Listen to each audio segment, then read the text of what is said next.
Vous voyez les stades pleins à craquer. Vous avez déjà une idée de l'ambiance qui va régner cet après-midi au Stade des Martyrs, mesdames, messieurs. Et sachez aussi que le monde célèbre aujourd'hui, 24 mars 2019, la journée mondiale de lutte contre la tuberculose. À ce sujet, Constance Mananga va nous proposer un dossier dans ce journal. Mesdames, messieurs, bonjour et bienvenue.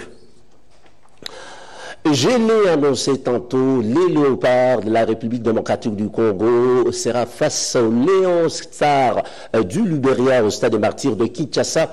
14 heures précises, coup d'envoi du match pour le compte des éliminatoires Coupe d'Afrique des Nations Égypte. Et hier, des retours de Kampala en Ouganda, le chef de l'État Félix-Antoine Tshisekedi Tshilombo est allé encourager les Léopards. Blaise Manzaza pour le reportage.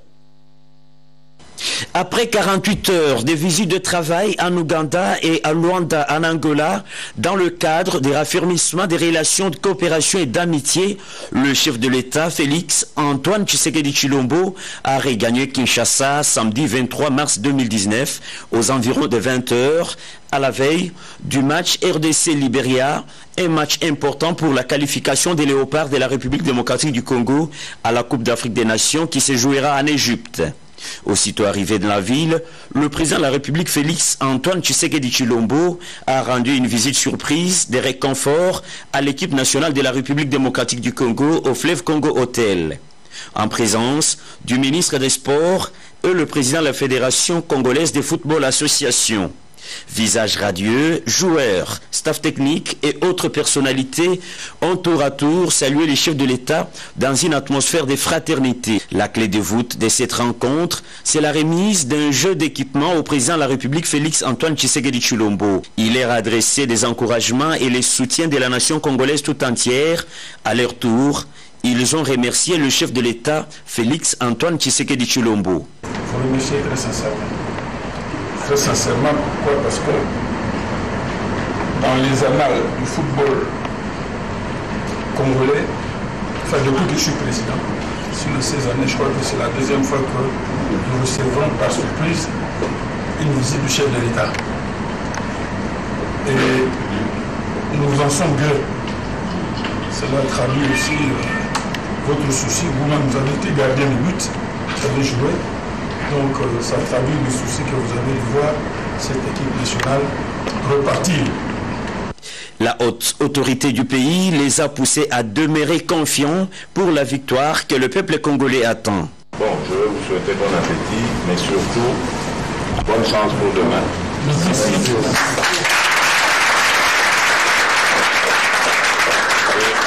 Obtenez-nous cette victoire. Obtenez-nous cette victoire. Je serai avec vous jusqu'au bout. Bonne chance, les gars. Dieu vous accompagne. Une photo de famille a immortalisé cette rencontre de près d'une heure, marquée par la chaleur humaine et la convivialité. Et à propos justement de ces rendez-vous sportifs à ne pas manquer sur les antennes de la radio-télévision nationale congolaise, chaîne des grands événements sportifs, Madame le ministre intérimaire au sport et loisirs est allé aussi pousser encore une fois les Léopards jusqu'à la victoire finale. Dimanche, nous voulons danser au rythme de la victoire. C'est ça que je suis venu vous transmettre comme message. Soyez avec la population. La population est derrière vous. Nous tous, nous sommes derrière vous. Et nous pensons que ce courage va vous pousser à donner le meilleur de vous-même. Et ça sera la joie de notre pays. Ça sera la joie de la population. Je vous remercie. Merci beaucoup.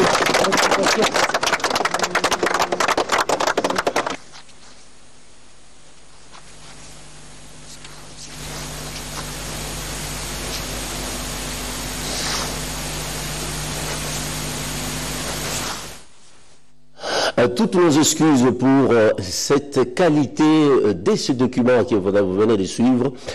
Autre chose à présent, le directeur de cabinet du chef de l'État a inauguré hier un poste électrique important dans les secteurs d'Engombe-Matadi, dans les territoires de Banzangungu.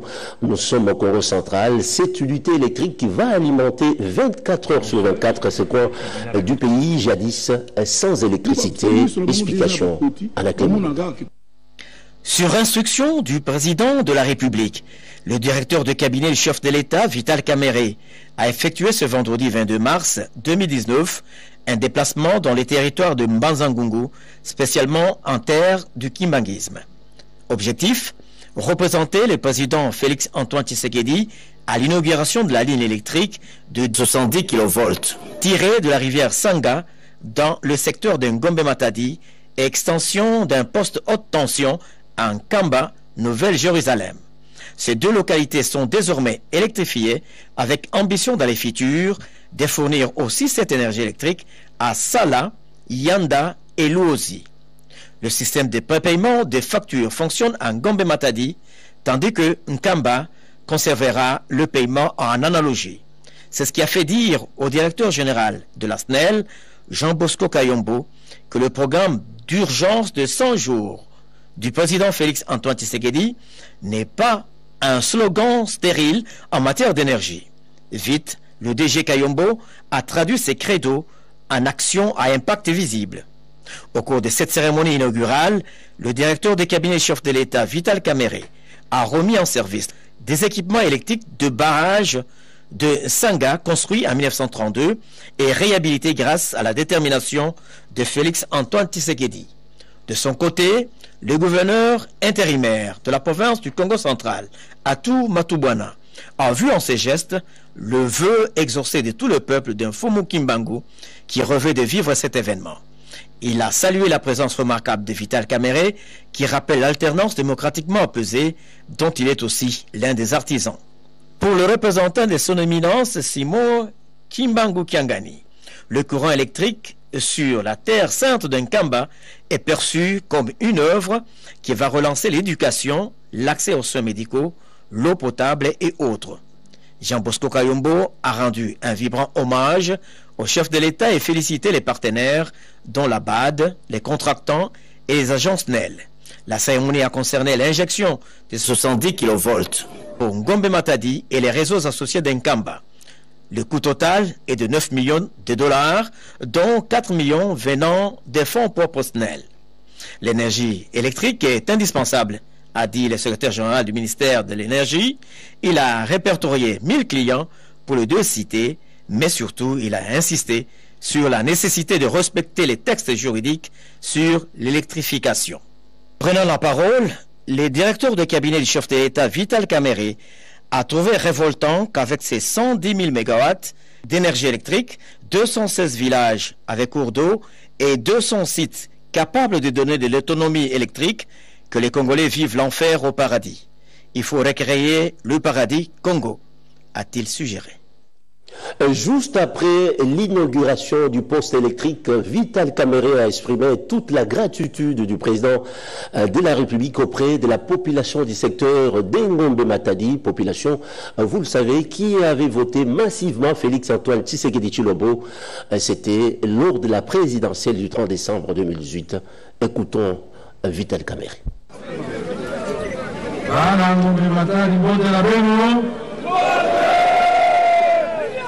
Je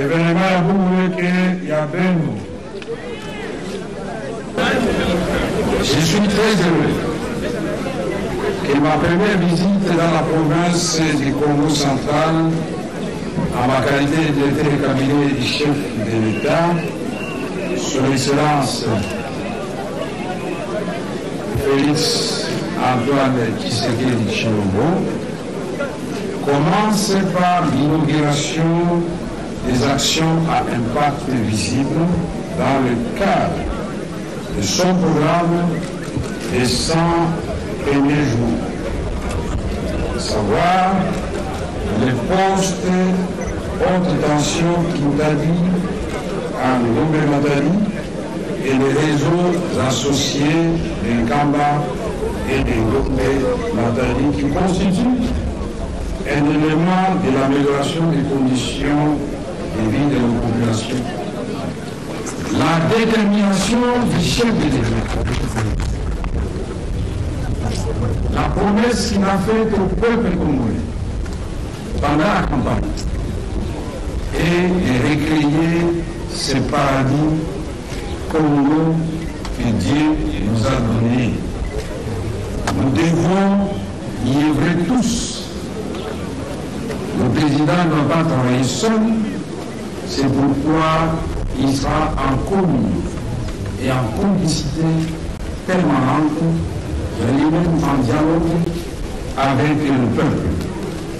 À la population de Lomé-Matadi, je voulais transmettre solennellement les salutations de son Excellence, Monsieur le Président de la République, Félix-Antoine Tshisekedi Tshilombo, qui aurait pu se déplacer lui-même, mais dit était sa mission officielle qui vient effectuer dans un pays voisin à ce moment. Il m'a donc chargé de vous remercier et de vous saluer et surtout de vous dire toute sa reconnaissance pour l'avoir élu 5e président de la République démocratique du Congo, après Kassavubu, dont l'exemplarité dans la gestion de la chose publique se passe de tout commentaire, après le maréchal Mobutu, l'artisan de l'unité nationale, après Laurent Désiré Kabila, l'homme qui a éveillé la conscience des Congolais, il devait se prendre en charge, après Joseph Kabila, tout jeune curé et qui vient de faire une passation de pouvoir apaisé dans notre pays. Ce journal, la semaine écoulée n'a pas été du tout repos pour le chef de l'État. Félix-Antoine Tshisekedi Tshilombo avait reçu des personnalités diverses. Le résumé, c'est dans la semaine du président signé Kibambeso Moïse. L'Afrique n'a pas fini de saluer l'alternance démocratique intervenue en République démocratique du Congo à la suite des élections du 30 décembre 2018. 72 heures seulement après le passage du Togolais Faure Gnassingbe Eyadema. C'est au tour du président centrafricain Faustin Archange Touadéra de venir féliciter de vive voix le 5e président de la RDC et lui assurer de tout le soutien du Centrafrique. Accompagné de son ministre conseiller diplomatique Stanislas Moussa Kembe et du chargé des missions en communication Maurice Sébikou, le président Touadéra a été accueilli par les directeurs de cabinet du chef de l'État, l'honorable Vital Kamerhe, et le chargé d'affaires centrafricain Wilson Noël Ndambe. Le directeur de cabinet du chef de l'État, Vital Kamerhe, a conduit les visiteurs de marque du peuple congolais à sa résidence temporaire de l'hôtel du Fleuve pour son installation. Avant de quitter les lieux pour le rendez-vous à la cité de l'Union africaine avec son homologue de Kinshasa, le chef de l'État de Centrafrique a salué la communauté centrafricaine vivant à Kinshasa. Cette colonie se recrute parmi des stagiaires venus en formation, les sportifs en dehors des diplomates. C'est dans son bureau de la cité de l'Union africaine que le chef de l'État Félix-Antoine Tshisekedi a reçu en tête-à-tête son homologue Faustin Archange Touadéra. L'entretien a tourné autour de relations de bon voisinage entre la RDC et la RCA, deux pays liés par l'histoire. La République démocratique du Congo et les Rwandais envisagent de lancer un transport aérien entre les capitales de leurs pays respectifs. Des contacts sont déjà très avancés entre les experts congolais et rwandais. Mardi 19 mars 2019, dans la soirée, une séance de travail a regroupé les parties intéressées dans le dossier autour du président de la République Félix-Antoine Tshisekedi Tshilombo dans la salle du Conseil des ministres à la cité africaine. Il s'agissait de faire un rapport des processus pour parvenir à un accord de transport aérien entre Kinshasa et Kigali. La conseillère principale du chef de l'État en charge du collège juridique et administratif, le professeur Dr Nicole Toumba-Bouacha, a assisté à la séance de travail. La délégation de l'Union européenne, avec à sa tête l'ambassadeur directeur Afrique, M. Cohen Vervaek, est allé vers le suivi de la situation en RDC. La suite de l'entretien entre le président de la République Félix-Antoine Tshisekedi Tshilombo avec la haute représentante de l'UE pour la politique extérieure. Pour l'Union européenne, les élections organisées fin décembre 2018 en RDC ont souhaité des changements politiques et des réformes économiques très importants. L'Union se dit prête à soutenir et accompagner un agenda pareil. Cohen-Vervaek a laissé entendre que l'Union entend continuer avec l'aide au développement et la promotion des investissements européens en Afrique, notamment en RDC. À l'invitation des autorités de la RDC, la secrétaire générale de l'Organisation internationale de la francophonie est arrivée à Kinshasa. Une visite qui intervient le lendemain de la fête de la francophonie dans le tout premier pays francophone du monde, de par le nombre de personnes qui parlent la langue de Molière.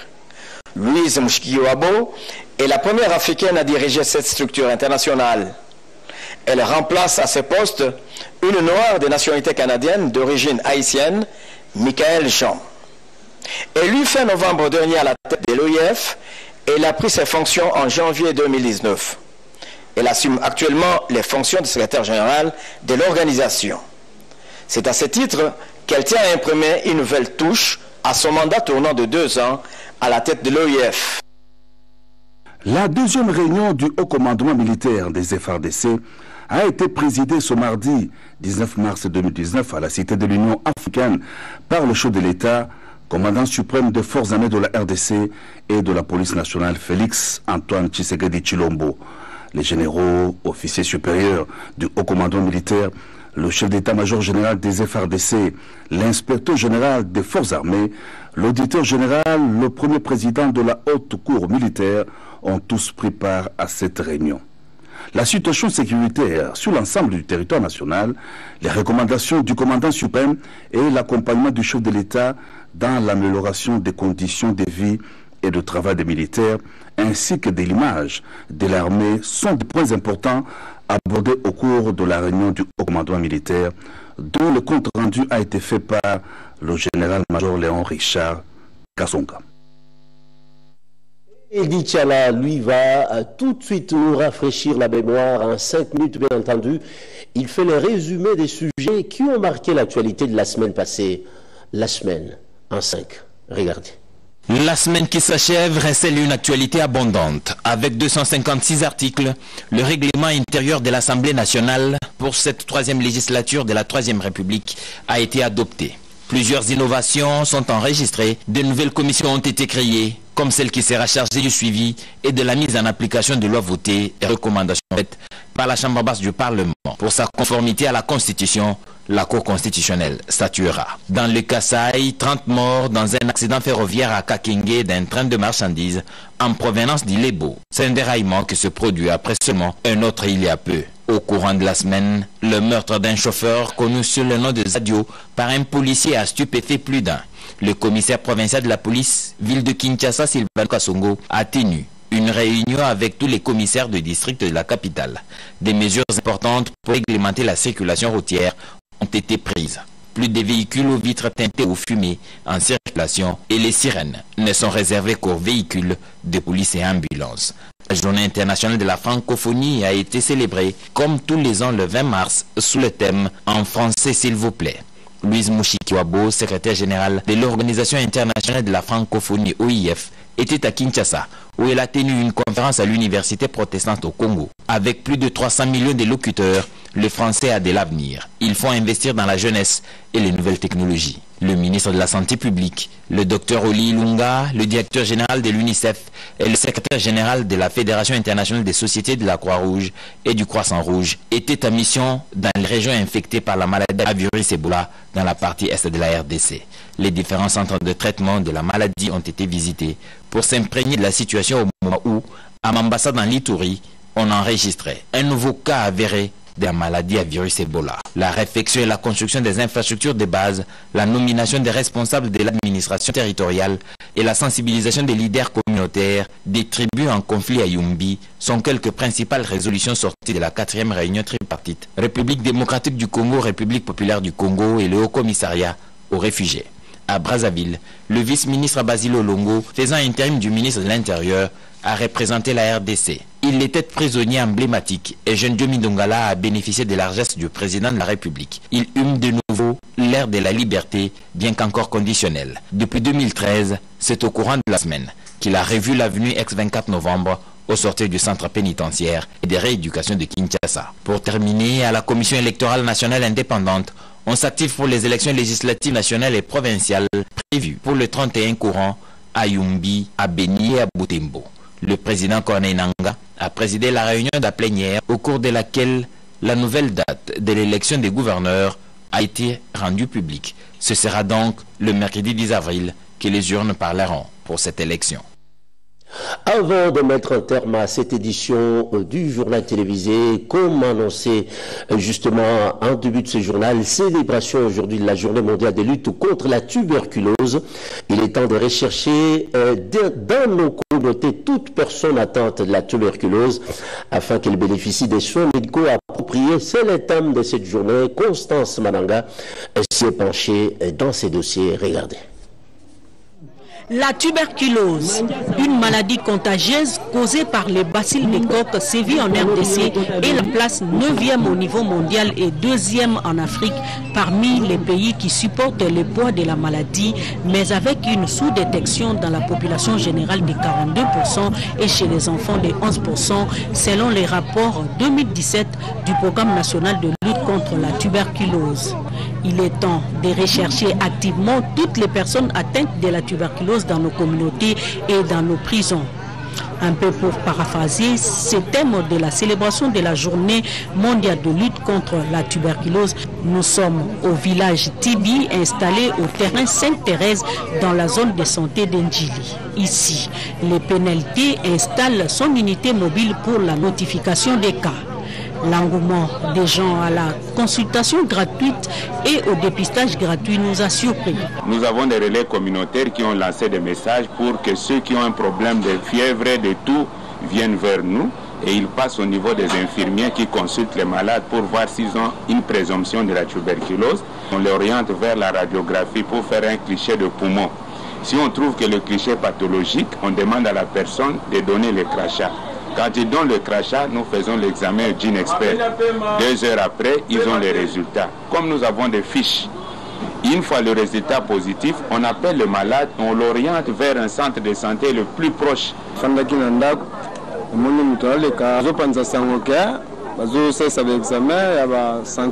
Je suis venu me faire dépister à la tuberculose. J'ai appris par le relais communautaire et je suis venu pour me faire examiner. La santé n'a pas de prix. Je n'ai pas eu peur et si je suis positif, je vais me soumettre au traitement. À côté de cette unité, un autre box de Cap Tibi, la Fondation Elisabeth Glaser de lutte contre le sida pédiatrique procède au dépistage du VIH-Sida. Dans le cadre du village tuberculose, dès que les patients passent par notre clinique mobile pour la détection de la tuberculose, il est orienté pour le dépistage du VIH parce que les deux maladies marchent de pair.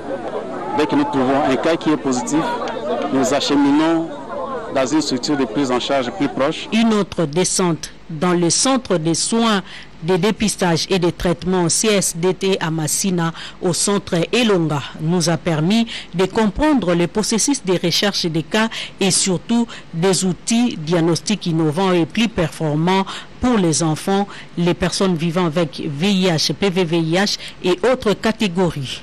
Le même exercice a été fait au centre Bomoi Ndjili. Nous avons des catégories de malades. Il y a les malades qui viennent d'eux-mêmes depuis la maison, on les dépiste et ils sont pris en charge.